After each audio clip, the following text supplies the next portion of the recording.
sebenarnya jangan nanggung-nanggung. Kalau iya ya iya, kalau enggak ya enggak. Toh kita sebenarnya mau buat 80% pun orang pasti banyak yang protes. Kita mau buat 90% pun orang juga pasti banyak yang protes. Jadi saya cerita kalau kita mau promo, sekali kita promo ya dimentok. Tapi nanti seandainya kita ngomong 80% ya kan tinggal gampang itu kita. Jadi kan tinggal kita hitung sendiri selesai. Tergantung dari kita penjelasan aja kan. Cuma intinya kita mau buka mata dari member semua ini, menjelaskan semua bahwa ini loh potensinya bisa sampai sekian. Ini kan potensi, kita nggak pernah ngomong itu pasti. Jadi potensi aja. Jadi kita bisa ngomong ini paling kecil sekian, paling besarnya sekian. Nah itu. Intinya sebenarnya itu aja sih. Kalau nanti kita cuma buat 80, itu kan belum mentok. Nanti misalnya dari kita nggak usah ngomong kompetitor, dari grup tetangga aja, grup kita yang lain ya kan, banyak netting grup. Mereka buat iklan, ayo ikut di grup kita aja, lebih besar hasilnya. Kalau di Moneyval nanti cuma 80%, di kita bisa sampai lebih kecil lagi, 13 apa? Di Moneyval cuma 12,5, di kita bisa 1,33%. Nah, kan repot lagi kayak gitu. Jadi mending kita mentokkan sekalian, nanti kita jelasin lagi. Karena bukannya nggak ada loh ya, ini pernah saya alami dan saya dengar sendiri gitu, seperti itu juga ada. Ya, makasih Pak. Ya, makasih. Ada lagi teman-teman yang mau bertanya? Saya mau tanya Pak Heru. Ya, silakan Pak Ari. Ya, itu tadi kan menurut Koendro kan dasarnya dari 75%-nya. Iya, kalau untuk yang deponya 10.000 ke atas. Ya. Nah, kalau untuk yang 500-an, itu kan pada waktu kita daftar itu harus full 500 dulu. Baru trading, baru bisa ditarik gitu. Betul. Baru bisa dikurangin jadi 75 atau 80%-nya. Betul. Jadi selama ini kan kita jualan itu tetap 100 sama 500, bukan 100 sama 400 gitu, Pak Andro. Ya, betul, Pak Ari. Itu 1000% betul. Betul. Nah, cuma pada dasarnya kalau mereka nggak niat gulung, itu kan pasti ditarik juga. Disistain juga sekitar 75 sampai 80% juga. Karena banyak ya dari member saya juga itu mereka yang nggak niat gulung, tapi mereka niat kerja. Itu banyak loh yang seperti itu. Atau mereka yang menata jaringan, jadi mau dimakan sendiri semua sharing profitnya. Itu kan sama aja, yang di atas pasti mereka juga dipet-pet kan, dikasih 75 sama 80% juga sama. Jadi sebenarnya paket besar atau kecil itu sama saja. Cuma biasanya kalau dari member ini ada niat dia mau gulung, mau top up lagi, biasanya di fullkan. Karena apa? Karena dia mau top up dia harus fullkan paket baru dia bisa top up. Tapi kalau mereka yang nggak niat gulung cuma untuk ganjel atau cuma untuk mata jaringan, itu biasanya sama mereka pasti dipepetkan. Soalnya banyak kok yang seperti itu. di donatur saya kan banyak sekali. Betul itu. Jadi paling nggak kan kita bisa jelasin ke calon ininya, kamu niatnya apa dulu, gini gitu.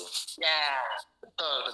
Karena sebenarnya orang member net ini yang join ya, itu kan mereka dari berbagai macam kalangan, berbagai macam tipe orang, kerjaannya juga macam-macam. Ya, saya ceritakan, kalau mereka yang kerjanya networker, ya dari networker itu mereka pasti tata jaringan pasti dipepetkan. Tapi kalau orang yang tipe investor dia mau nambah lagi, ya jelas enggak. Nah kalau orang yang juga ada yang tipe investor tapi juga mau ngerjain jaringan, itu mereka pasti main juga sama. Gitu. Tadi barusan ada tamu yang ke kantor. Nah, saya tanyain, dia mainnya lumayan besar, belum sampai super sekitar tycoon. Tapi saya tanya, ternyata dia sama upline-nya diganjel. Tujuannya ya mau diambil semua lah, ini repot. Sama dipepetkan juga. $1-2 aja perhitungan tuh lah kayak gitu. Oke, makasih Pak Dro. Ya. Ini tadi Pak Edi katanya mau tanya. Silakan, gimana?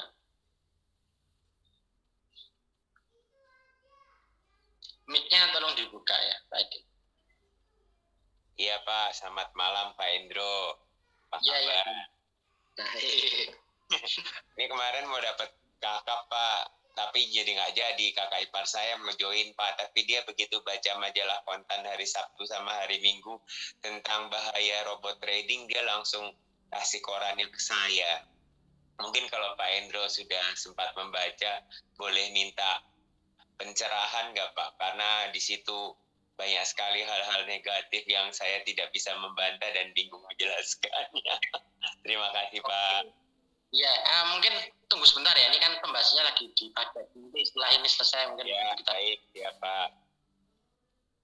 Oke, masalah apa namanya? Ini deposit dan target kerja, apakah masih ada yang ingin ditanyakan?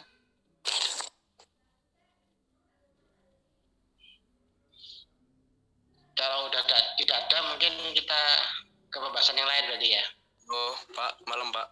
Silakan. Ya. Mau nanya aja. Ya. Saya kan ikut di 2 tempat ya. 1 GP, Ya. 2 broker, 1 GP advent. Nah, Ya. target kerjanya kan 1% per hari. Itu kok bisa kadang beda ya, ada yang nyampe 1%, 1% lebih, ada yang malah kapan hari kan kalau nggak salah di Sen udah down, tahunnya di GP malah loss. Nah itu kenapa bisa gitu ya? Kira aja. Jadi saya cerita ya, di sistem kita ya, itu brokernya kan banyak. Nah tujuannya apa? Tujuannya kan kita mau bagi-bagi risiko, bagi-bagi keranjang. Tujuannya kan itu. Sehingga pada waktu pemilihan broker, itu sengaja dipilih yang LP-nya beda-beda. Nah, karena LP-nya beda, otomatis charge yang dipakai di tiap broker itu juga beda, karena sumbernya berbeda. Nah, ini harus dipahami. Jadi ibaratnya gini, kalau gampang-gampangan, kita mau pergi ke bank untuk beli US dollar.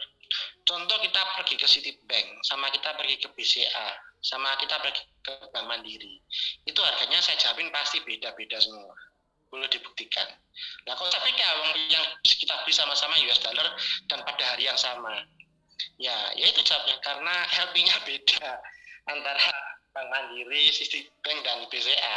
Jadi harga mereka tuh mereka tentuin sendiri gitu.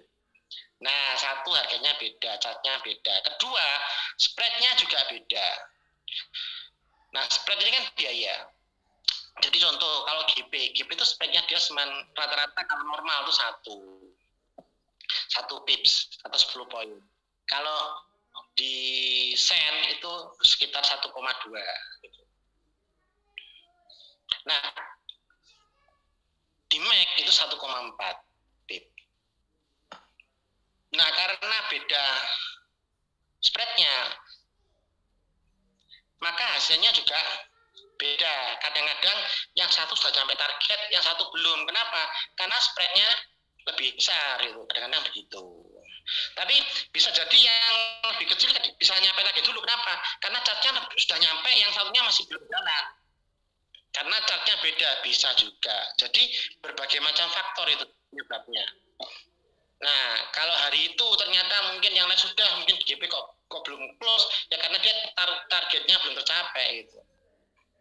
Kenapa ya? Karena charge-nya beda, sumbernya beda, LP-nya beda. Itu jawabnya. Jadi ke masing-masing broker ini hasilnya bisa berbeda-beda karena robotnya independen berdiri sendiri untuk tiap masing-masing broker sistem PAM-nya. Jadi bisa beda dan bisa lain, bahkan yaitu bisa satu buy satu sell, satu loss satu untung bisa, dan itu sering terjadi beberapa kali gitu. Nah ini yang harus dipahami. Jelas ya? Tadi Pak Elia yang tanya ya. Oh iya, terima kasih Pak Endro jawabannya. Ya, terus tadi Pak Edi ya, itu boleh tahu beritanya kontan itu apa ya? Oke Pak. Soalnya saya belum baca itu beritanya. Rapopo bro. Ini Pak Bos, kemarin tuh sudah dipastikan kakak ipar saudara itu join, bahkan lebih tinggi dari kakak saya. Lah begitu dia dapat koran hari Minggu, intinya itu judulnya aja hati-hati dengan robot trading. Nah saya baca itu Pak Runut, intinya bahwa robot trading itu banyak yang bodong. Nah saya sudah kasih counter, bukan hanya itu Pak, kita sudah pernah, bahkan kita mengkasuskan berapa puluh, ini saya sudah kasih. Nah terus dari seluruh kupasan itu, di situ ada ketidakpastian secara finansial, kemudian ada ketidakpastian dari jaminan OJK dan sebagainya. Akhirnya nggak jadi tuh Pak. Nah saya itu masih kurang canggih tuh Pak untuk hal-hal seperti ini. Mungkin Bapak bisa memperkuat amunisi atau memperkuat ujung tombak saya supaya cara pengucapannya ke Pak Robi itu atau ke kakak ipar saya itu bisa lebih diterima dan lebih masuk akal. Terima kasih Pak. Selamat malam. Oh oke. Ya jadi saya cerita ya. Kalau kita bicara robot trading ini memang ya jujur ngomong banyak yang bodong, itu betul. Mengapa? Ya saya sendiri tadi kan cerita di depan bahwa sampai saat ini saja loh ya, saya belum menemukan dari kompetitor kita ini yang benar-benar mainnya fair. Mainnya fair gimana? Dalam arti kata fairnya asli, ya nggak ada modifikasi. Kedua, marketnya benar-benar dia main STP murni, tidak ada yang aneh-aneh. Terus apa namanya, dari segi permainan ya, itu tidak ada yang dilanggar. Maksudnya gimana? Maksudnya gini, contoh di dunia broker itu kan banyak aturan yang sifatnya itu istilahnya itu disepakati bersama, tapi mungkin tidak tertulis secara resmi di internasional. Contohnya apa? Contohnya gini, jadi banyak permainan trading itu yang telah diblokir di dunia broker forex. Contohnya, satu, permainan scalping di bawah 1 menit sampai 5 menit itu sebenarnya tidak diizinkan. Jadi kalau kita menemui suatu robot trading yang dia mainnya cuma 1 detik, 2 detik, 1 detik, 10 detik di bawah 1 menit, itu sudah berarti mereka melakukan permainan yang ilegal. Nah, kalau hal ini terjadi, maka berarti itu broker berhak untuk tidak melakukan pembayaran dan membekukan dananya member, dan itu sah. Bukan kalau brokernya nakalan, tapi membernya yang mainnya nakalan. Jadi ini harus dipahami. Jadi kalau nggak percaya, teman-teman boleh cek ya. Jangan di broker kita, mungkin di broker yang terkenal aja seperti FBS, Instaforex dan lain-lain. Coba trading di bawah 1 menit dan coba di withdraw kalau bisa. Ya itu hal yang sangat-sangat sering saya temui. Kedua ya, permainan arbitras atau trading balance. Coba silakan dilakukan. Ya, itu dana kita bisa dibekukan dan tidak dibayar oleh broker. Bukan brokernya nakalan, tapi memang itu karena melanggar gitu loh, kode etik internasional. Terus kemudian ada lagi satu yang sering populer ya, sering dipakai orang, itu adalah membuka posisi yang terlalu banyak. Jadi buy sell. Itu kalau sudah lebih dari 24 pair, itu pasti kita tidak akan dibayar. Bisa dibekukan permainan kita. Nah, kemarin itu sempat saya diceritain, katanya ada robot-robot tetangga itu yang katanya open posisinya sampai 42 posisi. Nah, ya silakan dinilai sendiri. Berarti kalau sampai dibayar kan aneh gitu. Ya ini pengetahuan aja gitu. Jadi itu hal-hal yang perlu diperhatikan gitu. Jadi pertama marketnya dicek real apa enggak, pairingnya real apa enggak, kemudian permainannya ini sesuai aturan atau enggak gitu. Dan ketiga ya brokernya gitu sendiri. Karena kalau brokernya sendiri nakalan ya kita bablas juga gitu. Nah, kalau memenuhi kriteria semua itu dan tidak ada yang dilanggar dan benar-benar oke, ya berarti kita nggak bisa bilang dong itu bodong. Karena kalau kita cuma melihat dari OJK itu saya sangat nggak setuju lah. Saya sangat nggak setuju bahwa dikatakan hampir semua listnya dia itu yang dibilang bodong itu adalah broker-broker yang terkenal gitu loh. Contohnya Alpari aja masuk gitu loh. Sedangkan Alpari ini di list OJK itu dikatakan bodong, padahal dia adalah broker besar di Eropa. Bayangin, perusahaan terbesar di Eropa dibilang bodong dan investasi ilegal. Ya, gimana ya? No comment gitu loh.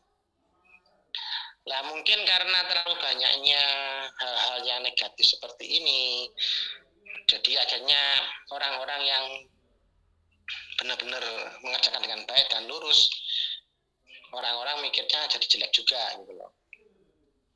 Ya kalau saya ngomong sih untuk memberikan pengertian seperti ini ya baru kesabaran dan pembuktian gitu, hanya waktu yang bisa membuktikan.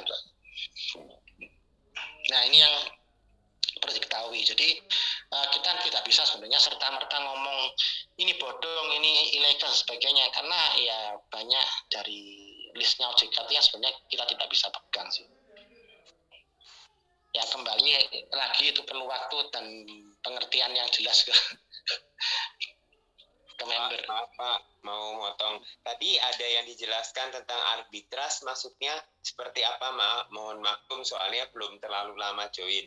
Terus yang kedua Pak, yang Bapak katakan tadi tentang PR-nya tidak dimodifikasi, sama dengan Bapak kalau saya jelaskan tadi ke calon member IPAR itu mengatakan memang kan kalau Bapak lihat di robot trading yang lain itu ada pakai koma dan sebagainya, sama seperti mata uang yang diperdagangkan di bank itu kan tidak boleh diganti-ganti, enggak Pak.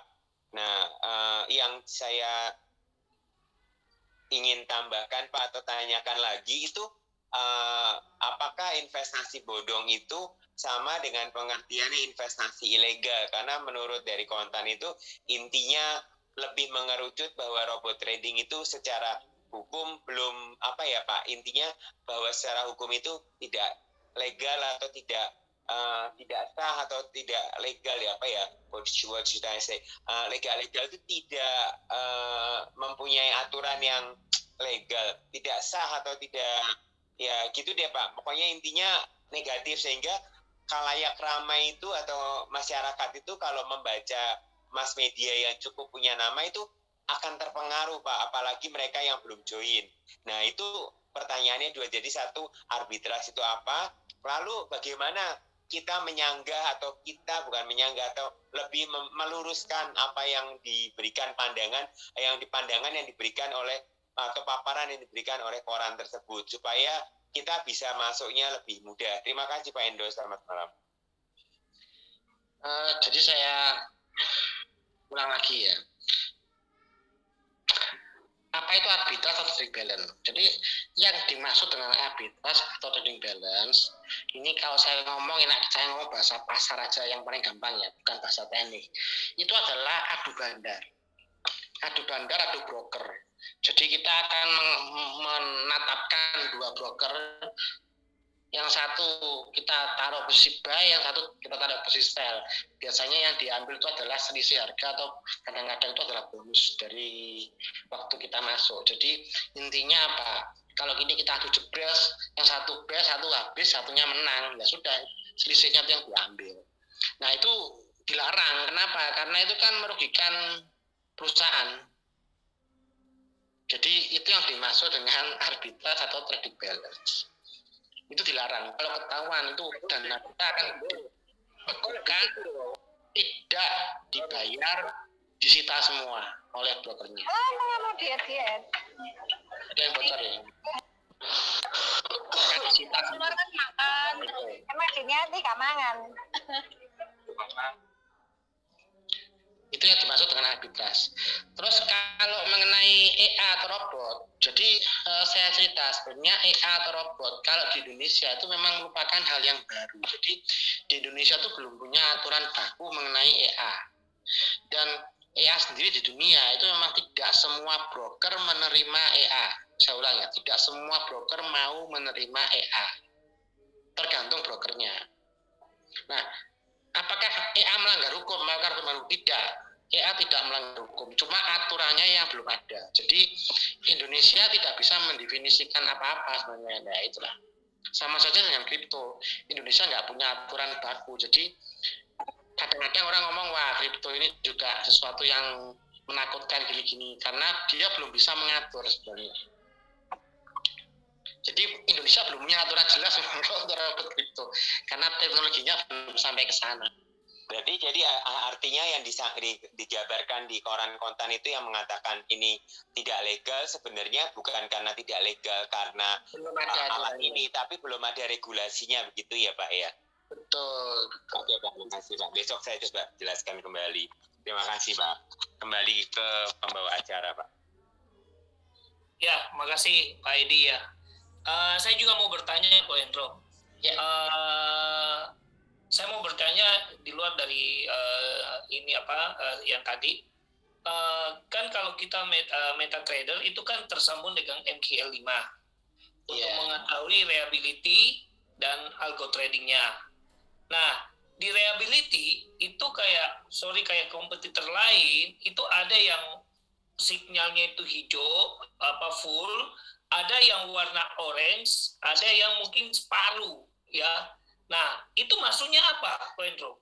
Kita kan selama ini kan saya nggak mengerti mengenai hal itu, karena apa? Yang saya tahu mungkin di reliability full itu real trading. Tapi bagaimana yang gambar yang mungkin separuh atau hijau tapi separuh atau ada warna merahnya dan lain-lain? Kalau di algo tradingnya kita sudah tahu kalau tidak ada titiknya itu kan berarti dia tidak memakai robot, itu bisa diambil dengan tindakan manual trading, ya kan?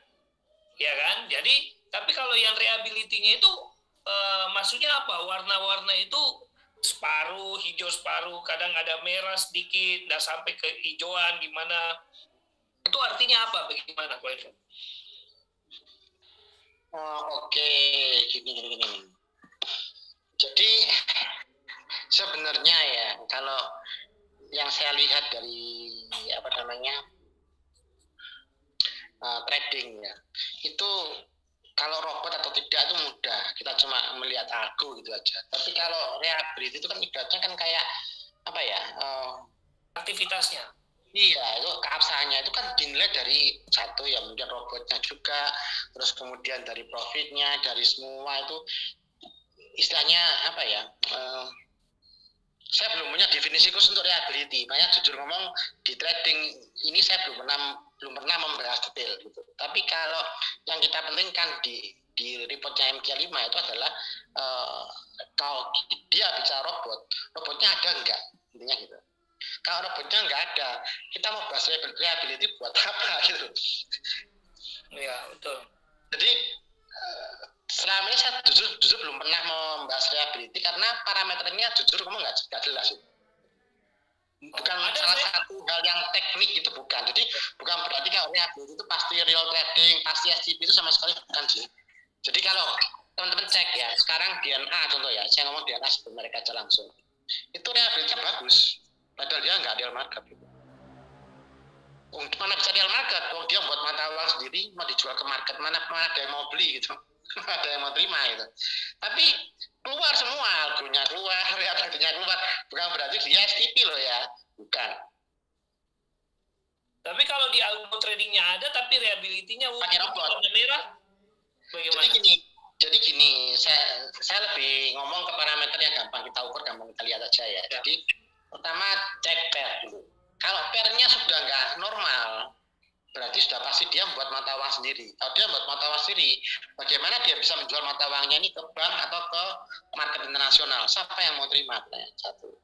Nggak ada yang mau terima kan? Berarti dia main Didi. Clear sudah. Setelah dia main Didi, apakah dia real tadi atau enggak? Ya enggak masalah. Kalau misalnya Didi, dia kan masih bisa membuat robot beneran jalan. Tapi marketnya yang diatur. Jadi menangkalnya dia ngatur. Itulah sebabnya kenapa dia bisa menang terus nggak pernah kalah. Ya gampang kan? Robotnya mau buy ya dinaikkan, robotnya sell ya diturunkan, menang terus, nggak pernah kalah itu. Nah, jadi sebenarnya lebih gampang kita mengecek parameter yang kelihatan mata kasat mata aja. Jadi cek dulu marketnya bagaimana, brokernya bagaimana, mainnya melanggar hukum enggak. Sekarang gini, kalau mainnya sudah melanggar hukum, mau reliability yang 100%, gunanya apa kita nggak dibayar kok. Kan bukan parameter yang bisa kita pegang gitu loh. Jadi saya tadi kan cerita, kita semuanya bagus, tapi kita mainnya TB, selesai kan? Berarti kalau kita pakai masuk ke MCL5 kok untuk mengatai robotnya, itu bumerang buat kita juga loh. Kalau sekarang saya nggak sarankan pakai MCL5 kalau kita mau buka-bukaan ke member. Kenapa? Karena sekarang saya lihat ya ATGs dia semua sudah pakai MCL5 genah semua kok. Saya kira bagus semua sekarang. Karena mereka sudah nggak main di istilahnya tuh mereka pakai robot ya pakai robot sekarang, tapi robotnya dimain gitu loh. Jadi istilahnya ini maling dengan polisi ini kan pinter-pinteran. Dulu begitu banyak yang komplain MK5 sama dia MK5 dibetulkan. Tapi marketnya palsu, fairnya palsu, cara mainnya melanggar hukum gitu. Jadi kalau sekarang kita bicara MK5 semua bagus kok. Seperti dicek sekarang MTG, DNA semua bagus MK5-nya. Nggak ada yang jelek sekarang. Cuma fairnya aja ya. Fairnya palsu, betul. Terus mainnya juga melanggar hukum kan. Mana boleh itu buka basel lebih dari 24 posisi itu nggak dibayar kita. Kalau itu boleh, wah robot net menangan itu. Net punya robot untuk itu soalnya. Kalau scalping di pas 1 menit boleh, wah kita bisa main TikTok itu cuma modal 1.000 bisa dapat 30.000 dalam sebulan itu.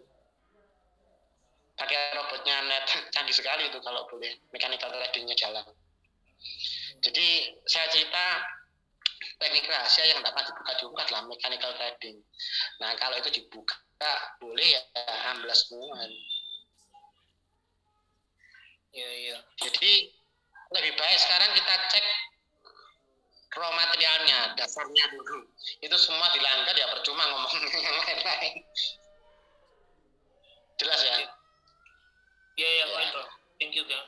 Mungkin ada teman-teman yang mau bertanya lagi, teman-teman? Mau tanya lagi satu hal boleh Pak, tapi di luar ini boleh ya Pak? Pak, mau tanya kalau perbandingan Smart X dengan Smart Evo, menurut pandangan Pak Endro sebagai ahli dan ketua partai Jawa Timur ini, bagaimana Pak? Para murid-murid mau mendengarkan suhu nih. Kalau untuk masalah Smart Evo dan Smart X ini topik yang akan dibawakan oleh Pak Ferdi. Jadi silakan. Berarti saya selesai ya. Terima kasih, saya serahkan ke Pak Ferdi. Oke, makasih. Oke, terima kasih. Ya. ini langsung memindahkan langsung ini ke saya ya. Maaf, Pak. Saya tidak bermaksud seperti itu, Suhu. Mohon maaf, saya nggak tahu. Wah, Pak Hendro guyu-guyu langsung ngombe. Wah, yang jami alat deh. Maaf, Pak. Maaf, saya nggak tahu. Soalnya banyak anggota yang tanya kayak gitu. Mohon maaf ya, Ko Ferdi. Oke, ya ada. Berarti ini kita langsung masuk aja ya. Sebenarnya ada ya malam ini ya. Ini ada ya. Tere. Nggak masuk. Mereka itu kan ulang tahun. Oke. Merayakan ulang tahun. Sebenarnya, oh iya sih. Sebenarnya gini. Sebenarnya Tere itu sudah sempat buat untuk hasil trading yang sejak mulai awal sampai hari ini sebenarnya. Jadi perlu mungkin saya bahas dulu sekilas ya dengan apa itu Smart Evo ya. Kita ulangin lagi ya sekali lagi ya sebelum kita masuk ke bagaimana hasilnya, bagaimana kondisinya hari ini ya. Oke ya. Bentar.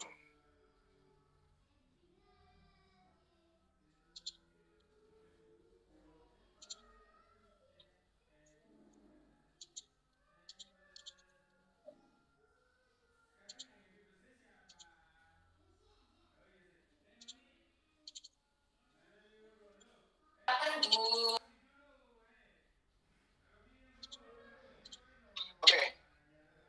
Udah nampak nggak ya share screen saya? Kelihatan, Bro. Oke. Sudah kelihatan. Ya, jadi gini ya, kita ulangin lagi sekali lagi ya tentang tentang Smart Evo ini. Jadi Smart Evo ini adalah sesuatu yang sangat berbeda sekali ya dengan yang Smart X yang sudah ada selama ini. Jadi teman-teman mungkin masih banyak yang kebingungan yang dengan sistem daripada Smart Evo dan Smart X. Jadi saya tegaskan sekali lagi bahwa Smart X itu diciptakan adalah untuk networking system, di mana kita memerlukan sesuatu yang safety dan tidak perlu istilahnya terlalu orientasinya ya, jadi kita harus mengerti benar bahwa Smart X itu diciptakan untuk supaya para network orang-orang yang kita ajak itu merasa lebih safety, lebih aman lah, lebih adem, dan istilahnya bisa merasakan bahwa nggak terlalu tergoncang lah, intinya seperti itu ya. Jadi sekali lagi itu. Nah, saya ulangin lagi ya bahwa Smart Evo ini pertama dia harus untuk join itu minimal 10.000 USD ya. Jadi itu wajib ya, tidak bisa ditawar dan berlaku kelipatan daripada 10.000 itu. Jadi kalau mau join adalah 10.000, 20.000, 30.000, 40.000. Bukan berarti hanya boleh 10.000. Jadi boleh tapi per kelipatan ya. Jadi kapasitasnya itu minimal adalah 150 juta. Kemudian uang bot yang kita harus investasikan, yang kita pakai itu adalah $1.000 atau 15 juta saja. Jadi total investasi untuk satu paket itu adalah sebesar 165 juta ya. Dan ingat baik-baik bahwa di Smart Evo ini tidak bisa seperti yang tadi kita bicarakan, bisa 75% dari kapasitas uangnya diambil sebagian, kemudian disisakan di sana hanya 75%. Ini tidak berlaku aturan itu. Jadi di sini kapasitasnya harus 100% ya.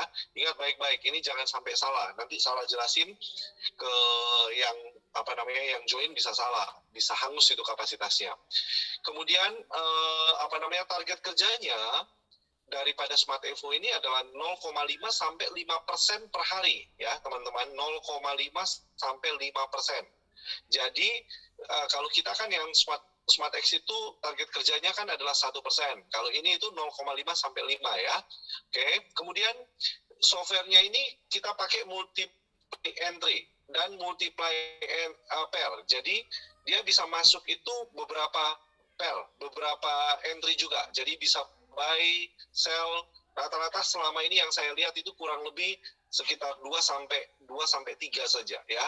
Jadi software ini dia masuk dengan menggunakan multiply entry dan multiple entry dan multiple pair ya. Kemudian software ini juga pakai 3 jurus di dalam dunia trading.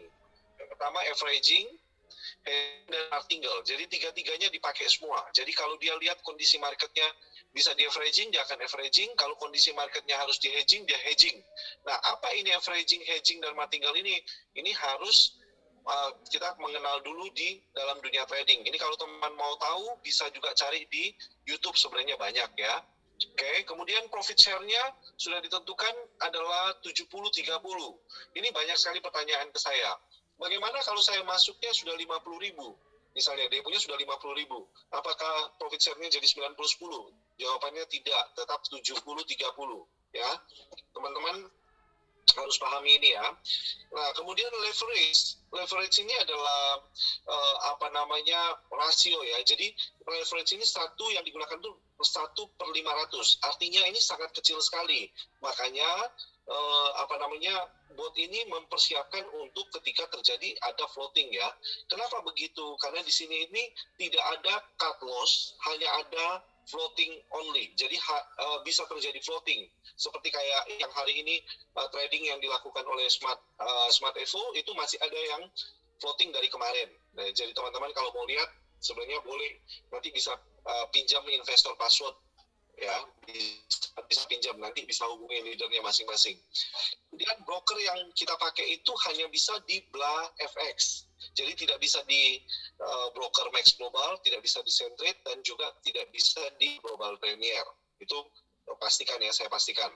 Kemudian yang berikutnya, walaupun kita floating, tapi tidak ada biaya swap ya. Jadi tidak dikenakan biaya swap. Ini perjanjian dengan, jadi kita tidak dikenakan biaya swap sama sekali walaupun floating.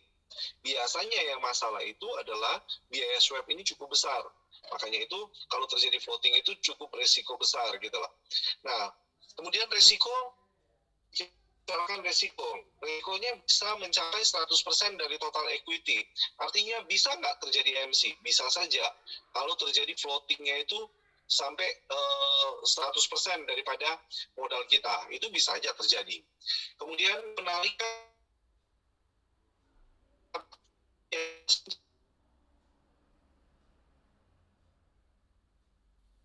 Suaranya putus-putus.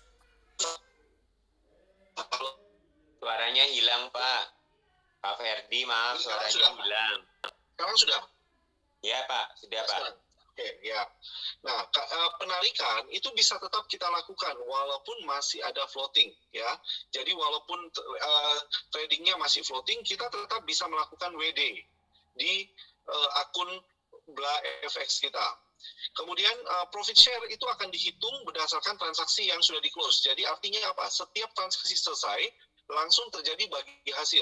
Langsung profit sharing itu dibagikan. Gitu ya. Jadi di sini perbedaannya sangat jauh dengan SmartX. Kalau SmartX, profit sharing itu akan dibagikan malam hari ya. Jadi pada jam 12 malam baru profit sharing akan dibagi. Kalau di sini, misalnya pagi sudah terjadi profit, maka di jam 3 atau jam 4 sore dia sudah bagi profit share-nya. Seperti itu. Nah, kira-kira apa yang Pak Edi kan sempat nanya, kira-kira apa yang, dari yang saya tadi jelaskan ini ada yang mau pertanyaan nggak? Sebelum kita melangkah ke diskusi. Ada Pak Ferdi, saya mau bertanya Pak. Ya. 30, 70 itu 30 untuk perusahaan, 70 untuk member ya Pak? 70 bukan, jadi 70 punyanya investor. Iya, investor, ya. 30 buat perusahaan. 30-nya itu dibagi seperti kayak hierarki yang pada hierarki kita. Jadi dari 30% itu pihak SmartX itu mendapatkan 15%, setengah, 50% dari 30%, berarti 15% ya. Oh, berarti ini berlaku juga networking ya Pak? Berlaku. Oke. Terus kenapa Pak broker yang menerima hanya BlaFX sedangkan broker 3 yang lainnya tidak bisa menerima? Tolong karena mohon. Untuk leverage yang kita pakai ini khusus 1/500. Ini nggak banyak broker yang bersedia pakai ini. Leverage ini. Oh, jadi karena itu tergantung leverage. Hanya pakai BlaFX ya Pak? Ya, karena hanya Bla yang bersedia untuk trading dengan memakai leverage 1/500. Satu lagi Pak Ferdi, apakah di Smart Evo ini kemungkinan MC ada atau tidak? Terima kasih. Oh pasti ada. Tadi itu kan saya sudah jelaskan di nomor 11 bahwa kita bisa resikonya MC bisa sampai 100% dari total equity, bisa terjadi. Ya Pak, terima kasih. Tapi kenapa saya sangat yakin bahwa kalau PT SMI ini membuat SmartX ini mendesain sebuah produk, saya yakin bahwa produk ini sudah dipikirkan dengan sangat hati-hati dan sudah diuji coba dengan yang istilahnya uji cobanya itu sudah dilakukan secara hati-hati. Karena kenapa? Smart Evo ini tidak mungkin dikorbankan untuk menghancurkan yang SmartX yang sudah jalan gitu loh. Otomatis kalau Smart Evo ini terjadi masalah, pasti juga akan tersangkut juga ke SmartX juga. Jadi teman-teman, pandangan saya adalah saya sangat yakin bahwa Smart Evo ini akan punya kekuatan power yang sangat besar ke depan, dan ini bisa menjadi tandingan kita di market untuk dengan para kompetitor-kompetitor yang ada. Kalau kita mau bicara real trading, ya inilah real trading. Kalau teman-teman mau bicara trading, ya ini ya seperti inilah trading itu yang sesungguhnya. Tuh. Oke, mungkin ada yang lain lagi selain Pak Edi, silakan.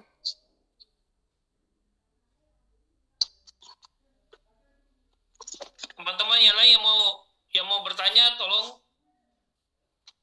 Silakan. Evo. Lagi bobok kayaknya Pak. Halo. Ya, silakan. Pak Ferdi. Ya, silakan. Agenda ini mungkin juga udah pernah dibahas, tapi kan ini ada baru-baru yang tadi tak share itu kan ya, jadi banyak kalau kita nawarin gitu kan biasanya orang itu mesti bilang ini kalau memang bagus, kenapa nggak bisa dipakai di broker lokal? Karena ini kan kalau dilihat itu kan buffernya itu dari biaya robot 20% lah, terus juga profit sharingnya lah. Nah kalau kayak gitu jawabnya mungkin gimana Ko Ferdi? Makasih. Ini tentang Smart Evo apa yang Smart X-nya secara keseluruhan? Secara keseluruhan lah. Oh, oke. Kalau Smart X itu dibilang 20% itu kayaknya robotnya mahal. Saya bilang teman-teman, robot kita itu nggak mahal loh. Kenapa? Karena dari 20% biaya robot itu setengahnya itu masuk ke jaringan. Karena kembali lagi bahwa net itu dari awal diciptakan dalam sistem network, ekosistem. Jadi kita ini bukan hanya sekedar robot trading, tapi ini adalah networking system. Gitu loh. Sekarang pertanyaannya, bagaimana mungkin kalau jaringan itu tidak hidup, kalau ekosistem itu tidak hidup, tidak ada yang mendapatkan, misalnya contoh Vito sekarang, nggak merasa dapat uang dari menjalankan jaringan ini. Kira-kira menjalankan nggak?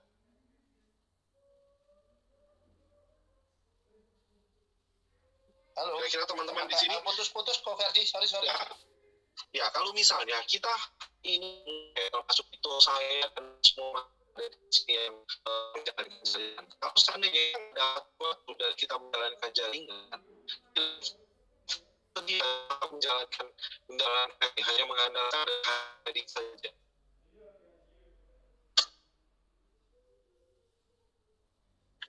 Halo Ko Ferdi, ini mungkin punya saya atau punya Ko Ferdi nih, suaranya kok kayak robot di depan saya sebentar. Ini sekarang sudah jelas? Putus-putus, Fer. Saya pasang headset ya, sebentar.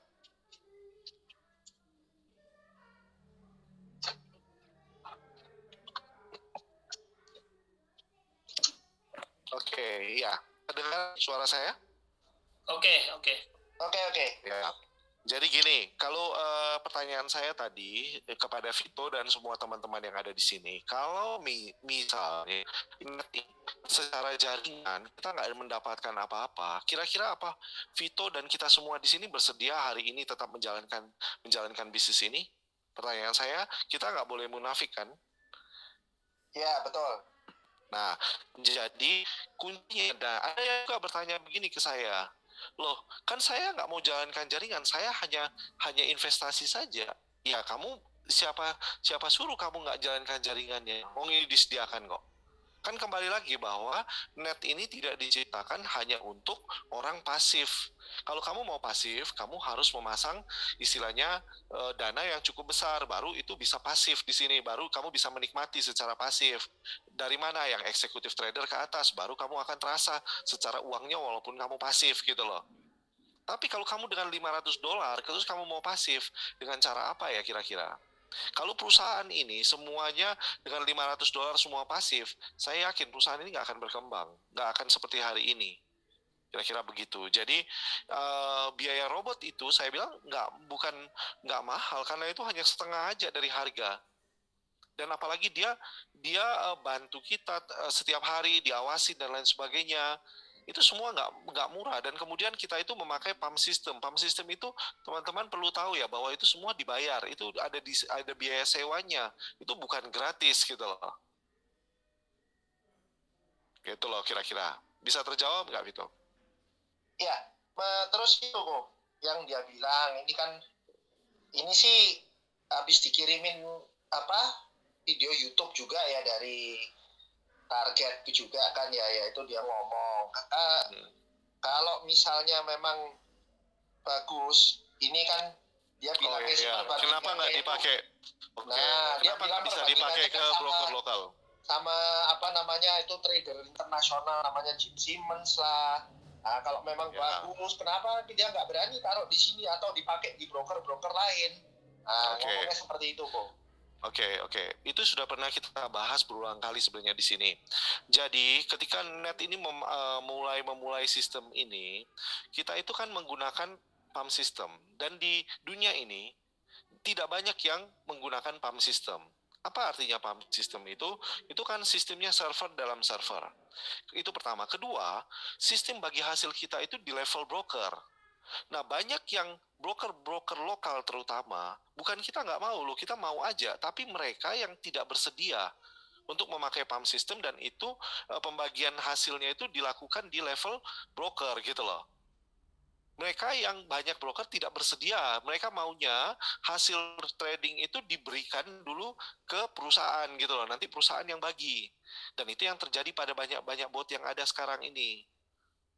Nah, sekarang saya pertanyakan kepada teman-teman. Teman-teman bersedia nggak kira-kira ya? Kalau pembagian hasilnya itu diberikan dulu ke net, baru net yang bagi kita. Bersedia nggak ya? Tolong yang bersedia bisa raise hand. Ada teman-teman bersedia?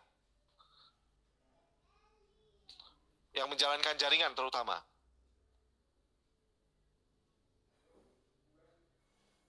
Enggak kok. Nggak mau kan? Nggak mau kan? Semua kalau kita sadar bahwa itu adalah justru sebagai kelebihan kita justru kenapa kita harus lakukan dengan dengan resiko tinggi gitu loh. Kalau itu diberikan ke perusahaan, apa bedanya kita lagi nanti terulang lagi cerita-cerita yang seperti yang lalu-lalu.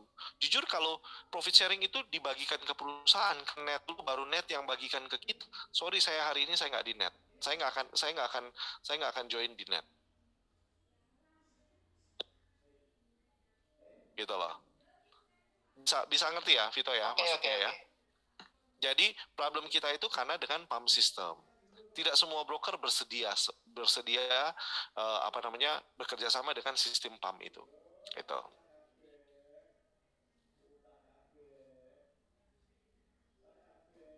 Halo? Mungkin Koendro mau tambahkan sedikit mengenai masalah ini, masalah broker?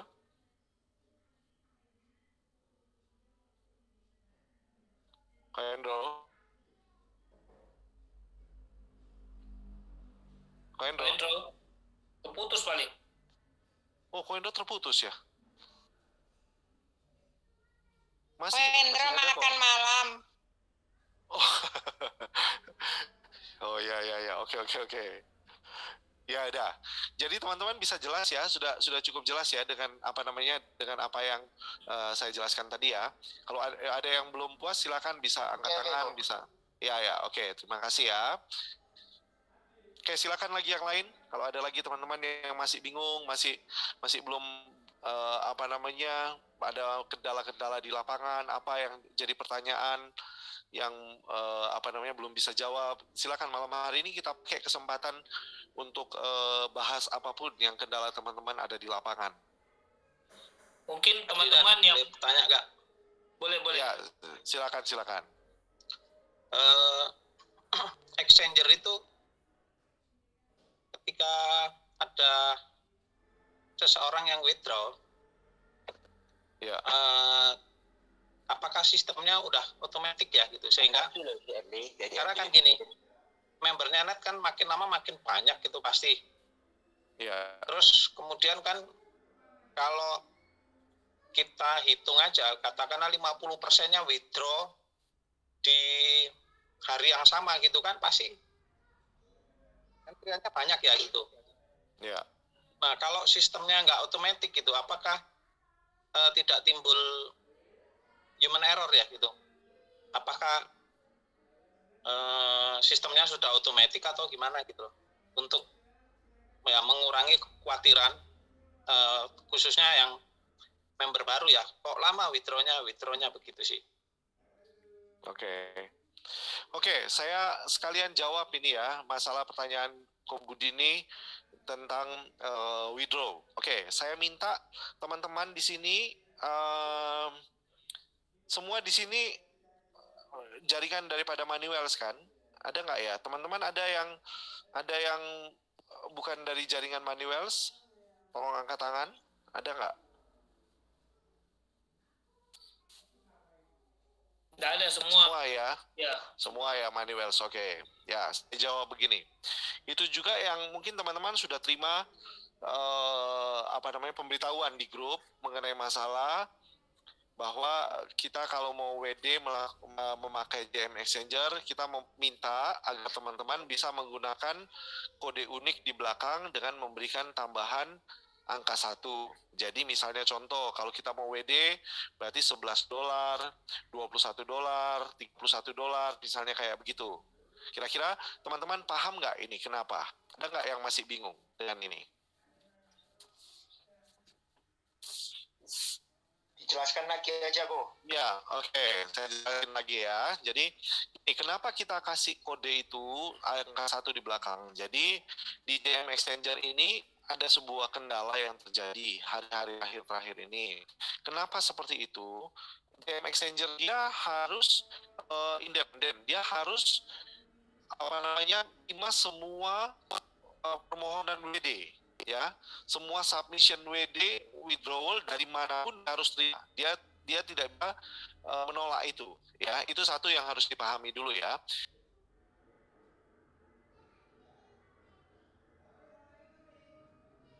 Jadi yang membedakan Ferdinand hilang. Iya, Ko Ferdi menghilang. Sebentar. Oke.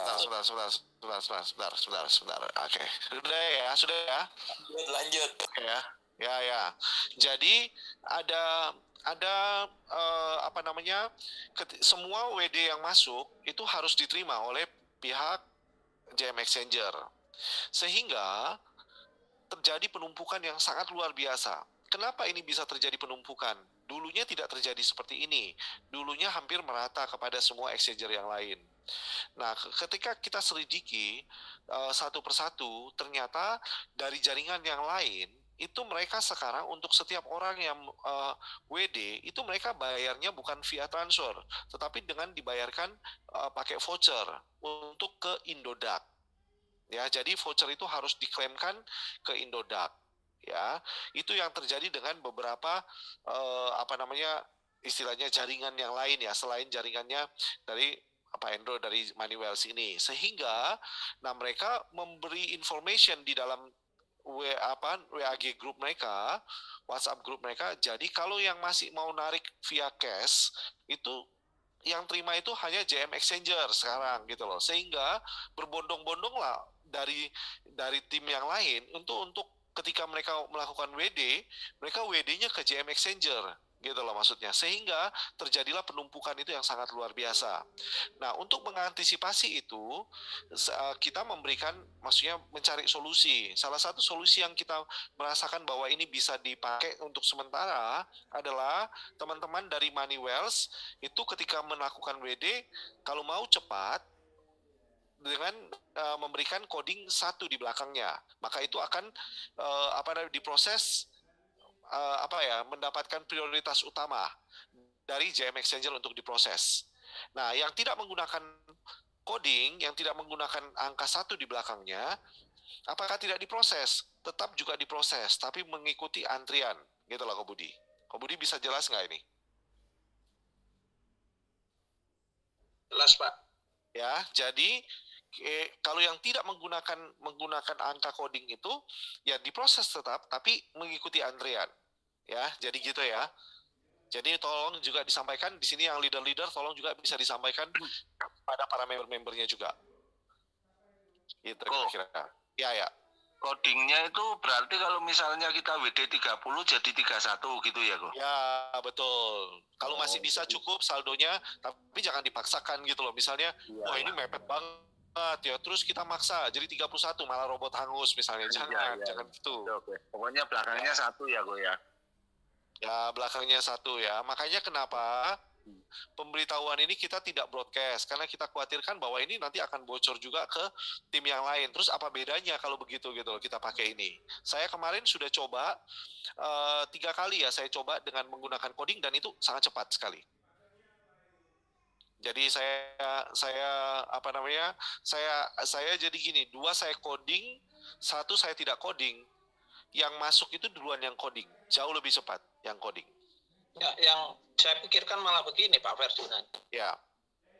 Apakah dengan kode angka di belakang 1 gitu itu? Ya.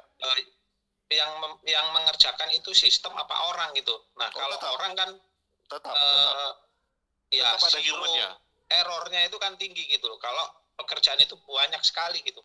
Tetap.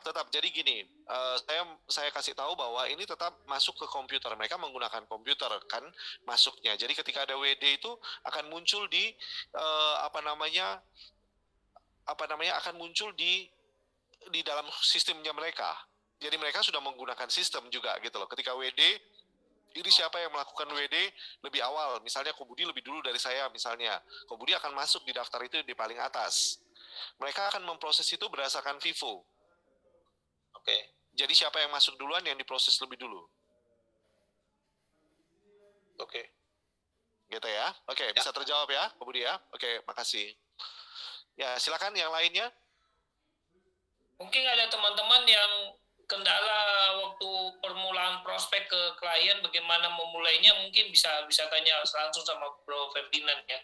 Untuk memulai prospeknya bagaimana ya. Pak, mau nanya Pak. Ya. Sekarang kan jujur banyak argumen ya Pak ya yang mengatakan broker dengan sistem mirip MLM kayak gini ujung-ujungnya kan ya sorry to say ya Pak ya. Sebelumnya ujung-ujungnya scam. Saya itu mau nawarkan ke orang belum udah dipatahin kayak gitu Pak. Oke. Jadi, istilahnya itu untuk mengayominya itu harus bagaimana ya Pak ya? Oke. Ya udah. Atau Itu aja ya. lah. Ciri-cirinya sudah ya. broker yang bakal scam itu. Ya, oke. Hanya itu aja ya pertanyaannya ya, Elia ya. Oke. Jadi gini, mungkin ini banyak trauma di masyarakat, banyak trauma di orang-orang yang ada di market tentang robot trading dan lain sebagainya. Sebenarnya bukan robot trading ya. Kalau robot trading ini kalau dibilang ini baru akhir-akhir ini aja. Yang paling banyak itu adalah dulu sistem trading yang copy trade dan lain sebagainya ya. Jadi yang robot trading itu saya bilang yang paling bahkan mungkin bisa dibilang kita adalah salah satu pelopornya ya yang membuat robot trading dan kemudian ini dibuat jadi sistem penjualan dalam bentuk multi level marketing ya. Lalu yang lain-lainnya nggak bisa disamakan karena itu mereka sistemnya trading biasa. Kemudian yang kita paling harus mengerti benar adalah uang kita itu disetor kemana yang selama ini. Yang banyak scam itu uang kita disetornya kemana. Nah, yang paling banyak selama ini ada, uang itu dipegang oleh perusahaan. Sehingga perusahaan itu seenaknya saja. Nah, kita dari mana tahu bahwa itu ditradingkan atau enggak, itu benar masuk di market apa tidak, dengan cara apa? Karena kita tidak diberikan akses untuk bisa ke brokernya. Jadi, uang kita itu adanya hanya di web perusahaan. Kita tidak bisa langsung masuk ke web brokernya. Gitu loh. Itu yang selama ini terjadi sebelum kemudian dimulai oleh net ini dengan memakai sistem langsung ke broker. Nah, perbedaannya apa dengan yang kita lakukan? Yang dilakukan di sistem daripada net ini adalah uang ini tidak dipegang 1% pun depo kita, itu yang dipegang oleh SMI. Ya, jadi PT SMI itu tidak memegang uang kita sama sekali. Uang itu masuk langsung ke broker. Pertanyaannya, kalau password dan PIN itu semua di tangan kita, bagaimana caranya PT SMI mengambil uang kita? Tolong kasih tahu saya caranya.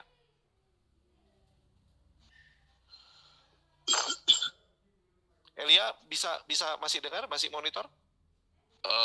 Iya Pak, mohon diulang yang terakhir. Jadi kalau password dan PIN semua itu ada di tangan kita. Bagaimana caranya PT SMI mengambil uang kita? Dengan cara kan yang disebut dengan scam itu kan berarti dia bisa mengambil uang kita kan? Nah, pertanyaan saya, password dan PIN itu semua kita yang pegang. Nah, ini kan kembali gini, saya suka pakai analogi yang namanya pesawat ya. Banyak orang, kalau pertanyaan saya misalnya sama Elia nih, ada nggak pesawat yang jatuh? Jawabannya? Ya ada. Ada ya. Banyak nggak yang jatuh? Ya adalah beberapa lah ya. Mungkin di Indonesia ada beberapa lah kejadiannya seperti itu ya. Tapi pertanyaan saya yang terakhir, apakah semua pesawat yang terbang selalu jatuh? Ya enggak. Enggak juga kan? Berarti kalau begitu, kalau pesawat itu jatuh, bukan kita mengeneralisasi bahwa semua pesawat pasti jatuh. Tapi kita harus cari penyebabnya. Kenapa pesawat itu jatuh, kan begitu ya? Mungkin karena cuaca buruk, karena mesinnya mati, karena human error misalnya dari pilotnya dan lain sebagainya, mungkin bisa terjadi kan seperti itu. Nah, kita hari ini kalau kita mengeneralisasi bahwa semua robot trading itu salah ya juga nggak bisa begitu kan. Nah, kita harus mencari tahu kenapa ini bisa aman, mana yang tidak aman gitu loh maksudnya. Nah, kita ini jelaskan kepada orang yang kita kepingin tawarkan atau kepingin kita ajak yang sistem safety-nya itu tadi. Bahkan saya selalu bilang kepada teman-teman di sini, saya sudah keliling dengan hampir semua robot trading yang ada di Indonesia yang sekarang ada ya. Semua mereka tidak ada satupun yang berani memberikan yang namanya master password. Master password itu hanya dipegang oleh perusahaan. Itu artinya kita itu tidak punya rem darurat gitu loh. Ini seperti kayak kita naik kereta. Kita itu tidak punya rem ketika kita udah tahu wah kereta ini mau celaka atau kereta ini menuju ke jurang gitu loh. Tapi yang dilakukan di net itu adalah kita yang pegang master password-nya. Kita boleh kapan saja tarik rem itu. Kalau menurut kita, oh saya cukup sampai di sini. Boleh nggak saya berhenti, saya ambil semua uang saya? Boleh aja kan? Karena master password ada di tangan kita. Kita boleh berhentikan yang ketika trading itu masih berlangsung. Itu perbedaannya. Yang paling mendasar tuh ada di situ. Oh, iya Pak. Ya, oke, bisa jelas ya Elia ya. Teman-teman yang lain bisa juga bisa nangkap ya apa yang saya jelaskan ya.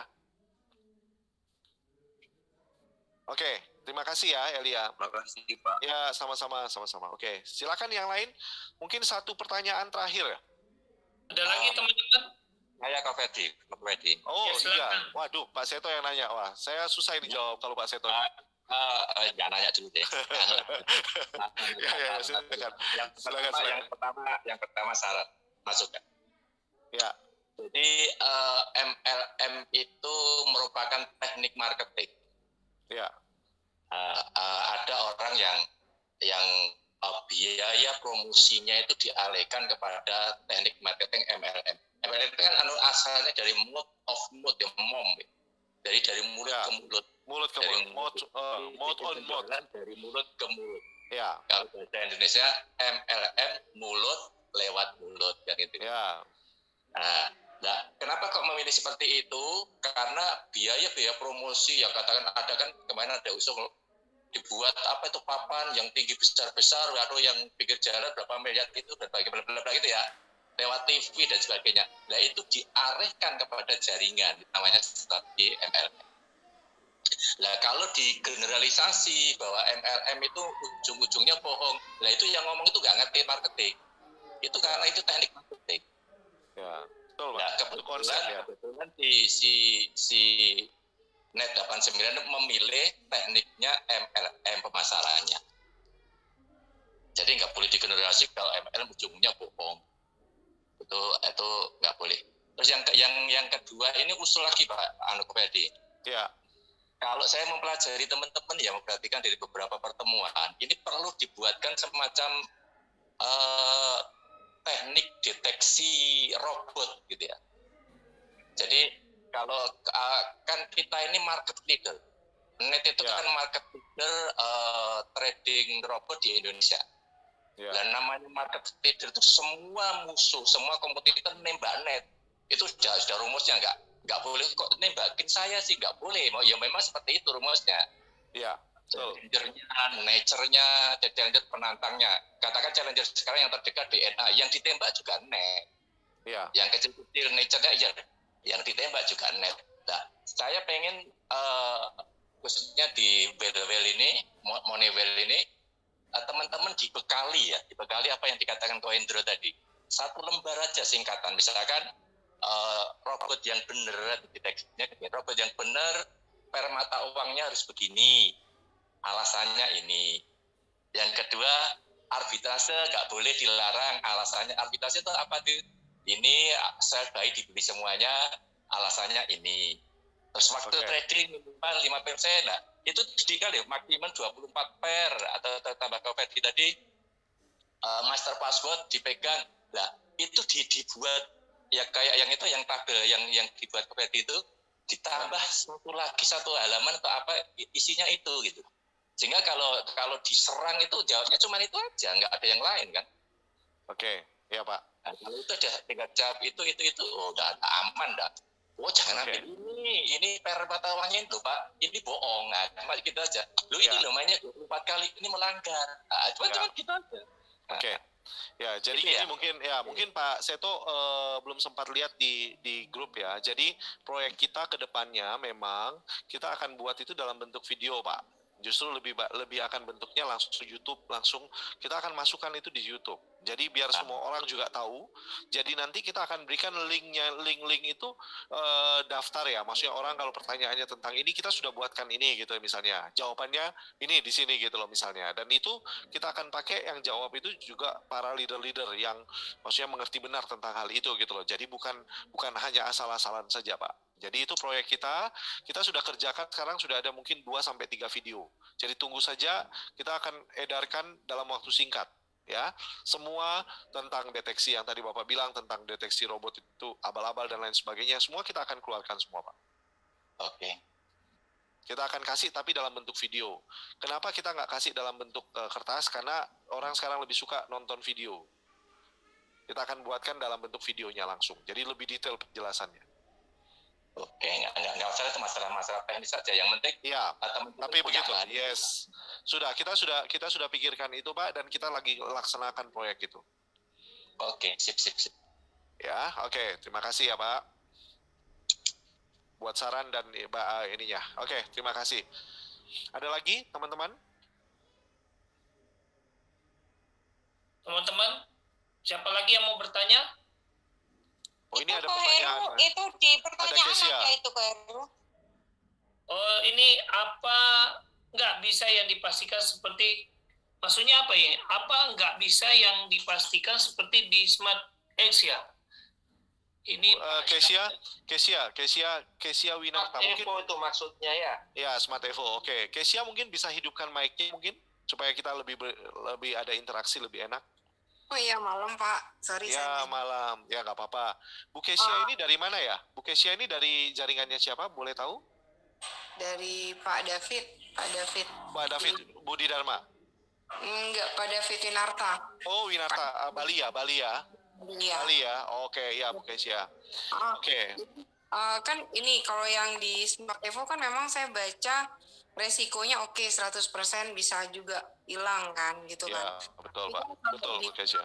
Itu di Smart X itu kan sempat ada kayak, bukan sempat sih, memang dibilangnya kalau sudah aja loss-nya sampai 5% akan berhenti kan Pak gitu kan.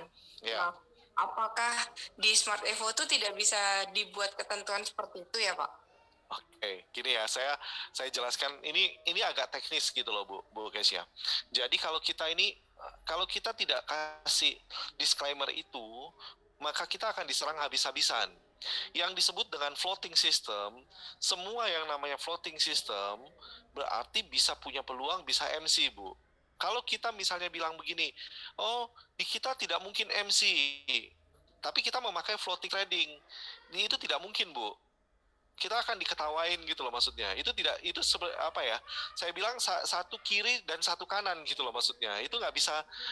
Kita harus berani berbicara resikonya, bahwa resiko terburuknya bisa MC. Tapi kenapa saya tadi sudah sampaikan kan waktu penjelasan bahwa Smart Evo ini diciptakan itu bukan produk ugal-ugalan, bukan produk asal-asalan, tapi ini sudah melalui sebuah penelitian, melalui sebuah waktu uji coba yang cukup panjang. Jadi kita itu keluarkan produk ini itu sebenarnya sudah panjang, bahkan menurut informasi dari Koendro itu sebenarnya di awal tahun 2020 bahkan produk ini harusnya launching. Jadi di Januari 2020 sebenarnya Smart Evo itu sudah akan di launching, tapi keburu dengan ada pandemi terjadi sehingga kita melihat bahwa marketnya tidak memungkinkan untuk itu gitu loh, kita launching di situ karena waktu itu marketnya betul-betul voluntarnya luar biasa. Nah, kenapa kita baru launching sekarang di 2021? Kita melihat bahwa pandemi ini sudah mulai mereda dan perdagangan yang ada di Eropa dan Amerika di belahan dunia itu sudah mulai terjadi menuju kepada normal. Sehingga kita melihat bahwa inilah saatnya kita bisa masuk ke market dengan menggunakan produk yang lebih sedikit agresif gitu ya, dan istilahnya untuk membuktikan bahwa kita sebenarnya punya logik yang sudah kita rancang semuanya. Jadi bukan berarti bahwa kita nggak bisa mengikuti dengan market yang ada sekarang yang menuntut bahwa ini kita bisa kasih dengan sebuah profit yang lebih besar gitu loh. Kita bisa aja. Nah, kita bisa tunjukkan itu di show bahwa di Smart Evo ini itu performance kita gitu loh. Nah, saya mungkin bisa kemukakan sedikit Bu Kesya bahwa ketika Smart Evo ini dijalankan di uji coba, itu kita yang terburuk yang pernah terjadi adalah hanya floating sampai dengan 60% saja dari modal. Itu yang terburuk. Ya. Nah, hasil terbesar kita itu rata-rata setiap bulan itu kurang lebih di kisaran 20 sampai 35% dalam sesi uji coba itu. Itu hasil performance daripada Smart Evo. Gitu loh. Jadi kita sudah uji coba dan ternyata kita tidak pernah sampai MC. Pernah terjadi hanya floating saja. Berarti berkurang 60% ya, Bro? Oh enggak, itu margin. Itu margin. Jadi teman-teman yang mengerti, nah memang saya bilang kalau Smart Evo ini, teman-teman harus sedikit punya pengetahuan dengan dunia trading, gitu loh maksudnya. Karena istilah-istilah yang digunakan di sini dan teknik-teknik yang digunakan di sini itu memang tekniknya lebih ke arah memang trading seperti kayak trading manual lah intinya begitu loh. Jadi kita harus pahami sedikit, jadi harus belajar sedikit tentang dunia trading untuk kalau kita mau join yang di Smart Evo, gitu loh. Pak, itu berarti misalkan dari 10.000 ya. Itu semua equity itu terpakai gitu ya Pak ya? Kan kalau di Smart ya, X floating, betul. Kalau di Smart itu hanya 1%-nya saja kan? Betul. Equity terpakai semua Bu. Tapi Ibu jangan bingung karena kan saya tadi sudah jelaskan bahwa leverage yang kita gunakan itu 1/500 bukan 1/100. Beda dengan Smart X. Smart X itu 1/100 Bu leverage-nya. Iya. Itu beda jauh Bu. Jadi saya bilang makanya kita sudah pikirkan, sudah uji coba leverage berapa yang kita aman dengan menggunakan ini. Jadi kalau Bu Kesya udah kira-kira boleh tahu sudah berapa lama Bu Kesya join dengan di SMI ini dengan Smart X? Sudah tahun lebih. Berapa? 1 tahun. 1 tahun ya. Berarti Ibu kira-kira, sorry ya, pertanyaan saya agak spesial nih, agak personal Bu. Menurut Ibu, apakah selama Ibu ikut dengan join dengan SMI atau dengan Smart X ya, apakah Ibu melihat bahwa perusahaan ini ugal-ugalan menjalankan bisnis ini? Justru enggak Pak, Nah, betul kan? Sangat tidak ya? Iya, dibanding perusahaan dengan yang lain-lain, betul. SMI. Oke. Betul. Nah, itu yang saya mau jawab juga, Bu, bahwa begitu juga dengan Smart Evo. Bahwa sebenarnya kita itu sudah punya pengaman-pengaman, tapi kan kita tidak boleh buka itu kan rahasia market, rahasia dapurnya. Ketika robot ini bergerak gitu loh misalnya. Cuman saya hanya meyakinkan saja bahwa tidak mungkin kita ini merancang sebuah produk yang untuk menghancurkan produk kita yang sudah jalan yang lain. Itu saya bisa memastikan ya 100% bahwa kita tidak mungkin melakukan itu. Itu sudah dipikirkan matang-matang. Apalagi ini nama baik kita dipertaruhkan gitu loh misalnya. Dan hasil daripada Smart Evo bulan kemarin itu di kisaran 17%. Jadi kalau 17% itu coba teman-teman hitung 17% berarti 70% adalah punya kita. 70% dari 17%. Berarti itu di kisaran 13 sampai 14%. Luar biasa kan? Kira-kira saya nggak tahu teman-teman, saya bilang ya, saya sudah coba join dengan Smart Evo ini dan saya pelajari sistem trading dia, buat saya wow banget. Wow ya, wow-nya itu kalau saya sebagai pemain manual trading, ini ilmunya level tinggi. Saya nggak bisa lakukan itu secara manual trading kalau saya yang lakukan sendiri. Secara manusia ya, secara human. Kalau bukan robot, saya nggak bisa lakukan ini. Itu impossible. Pak, tapi kok ada hari yang saya lihat nggak trading ya Pak? Itu alasannya bisa. Ya karena marketnya nggak dapat. Oh, berarti jadi dia kalau dia nggak dapat marketnya dia nggak akan masuk. Kalau dia lihat market itu volatile dan nggak jelas kemana arahnya, dia nggak akan masuk, Bu. Oke, berarti nggak kayak di Smart X kan, kalau Smart X Enggak. Ini beda banget. Saya bilang makanya semua ilmunya tingkat tinggi. Kalau saya bilang ini karate gitu ya, Bu. Kira-kira kalau Smart Evo itu karatenya itu sudah ban coklat atau ban hitam lah. Ya, berarti bisa nih Pak ya, member-member kita diarahkan ke Smart Evo ya Pak? Saya terakhir ini closingnya malah Smart Evo terus. Saya setiap hari hampir closingnya itu sekarang Smart Evo terus. Karena sudah 1 bulan dan kita sudah lihat performance-nya. Bagaimana cara kerjanya, bagaimana mereka bergerak, bagaimana sistem ini dikerjakan. Saya bilang, kalau saya bisa manual trading, karena saya bisa trading, saya sudah bisa baca arahnya bagaimana. Dan menurut saya luar biasa. Amazing, expert, ya itu kata-kata ya, saya bisa bilang bahwa ini robot very, very expert. Terus Pak, caranya untuk mengarahkan teman-teman bisa masuk ke Smart Evo itu gimana ngomongnya Pak? Ya pertama harus punya modal dulu 165 juta. Itu modal pertama. Karena ini nggak bisa dengan 500. Udah itu aja dulu. Pertanyaannya harus satu dulu. Kira-kira punya modal nggak 165 juta? Kalau punya modal 165 juta, yuk kita bicara gitu loh detail. Karena nanti kita udah jelaskan sampai berbusa-busa, dia hanya punya modal 10 juta. Wah, itu kan capek banget gitu loh, Bu. Iya, kan maksudnya begini, maksudnya Kesia itu untuk kan itu kan ada para member yang mereka punya duit banyak ya kan? Ya. Jadi untuk memulai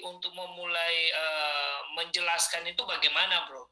Untuk mereka bisa tertarik masuk ke Smart Evo. Nah, itu bisa pakai tadi yang slide yang saya kasih tadi, itu nanti bisa dipakai, bisa buat penjelasan. Nanti saya akan coba mau buat perbandingan antara Smart X sama Smart Evo. Jadi maksudnya Smart X itu bagaimana, Smart Evo itu bagaimana misalnya. Saya lagi coba susun untuk ininya ya, untuk materi presentasinya supaya jadi mungkin lebih gampang untuk teman-teman bisa bisa tahu lah intinya bagaimana. Kayak kalau di kita target kerja kan 1%, kalau di Smart Evo itu 0,5 sampai 5% misalnya kayak begitu. Jadi nanti supaya orang lebih bisa membandingkan mana Smart X itu seperti apa, Smart Evo itu seperti apa, gitu kira-kira. Terus yang untuk apply-nya apakah harus buka Smart Evo juga? Enggak kan? Ya, harus buka akun penampungan untuk Smart Evo. Cuma akun penampungan aja kan? Ya. Oke. Ya kalau bawahnya sudah jalankan Smart Evo, atasannya nggak pakai Smart Evo juga nanti nggak lucu juga loh. Jadi ini sekarang kita berjuang supaya semua yang ada di net semua jadi kaya raya. Semua bisa buka Smart Evo, minimal 1 akun, minimal ya.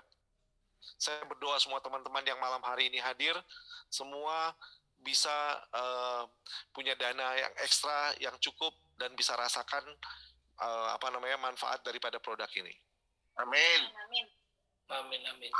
Mana lebih menguntungkan buka 1 akun Smart Evo atau maksudnya karena kan nilainya jumlahnya kelipatan nih Pak ya. Yeah. Kayak misalnya masuk 10.000, terus apakah di bawahnya lagi kita buka 10.000 gitu atau kita langsung masukin 50.000 di 1 akun itu gitu Pak?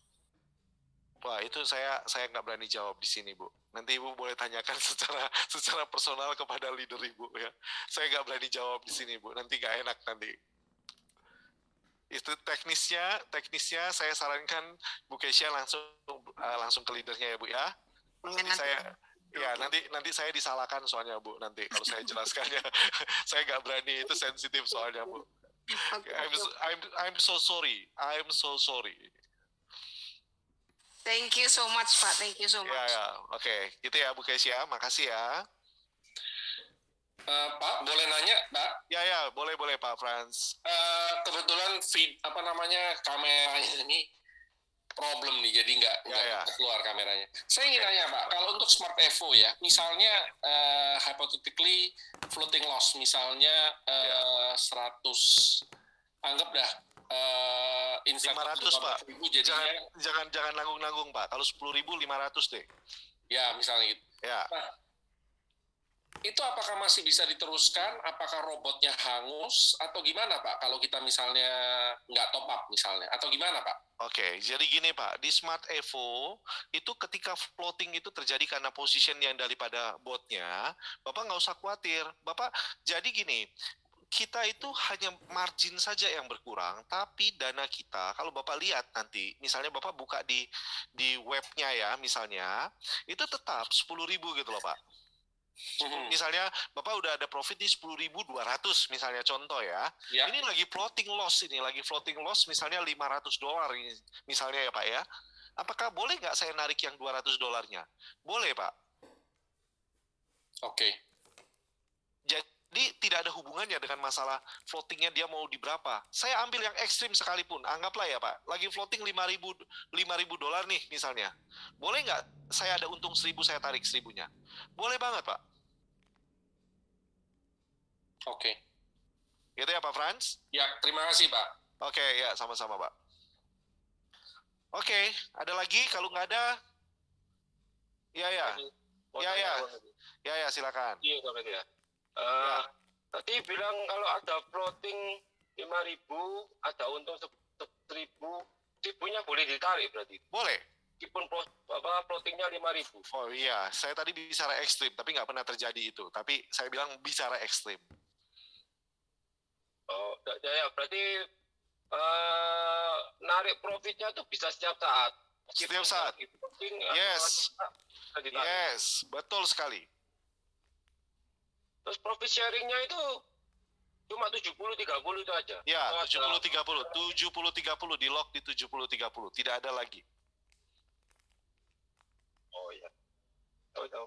Thank you. Oke, sudah ya, jelas ya, Budi. Oke, terima kasih. Oke, pertanyaan terakhir lah. Terakhir ya, teman-teman ya. Ada lagi pertanyaan terakhir deh. Sudah jam 9 ini. Yang di Indonesia Timur kasihan. Matanya udah ngantuk-ngantuk. Oke, udah nggak ada? Sudah tidak ada teman-teman. Nanti kalau tidak ada, kita akhiri pertemuan Sumpah Lama hari ini.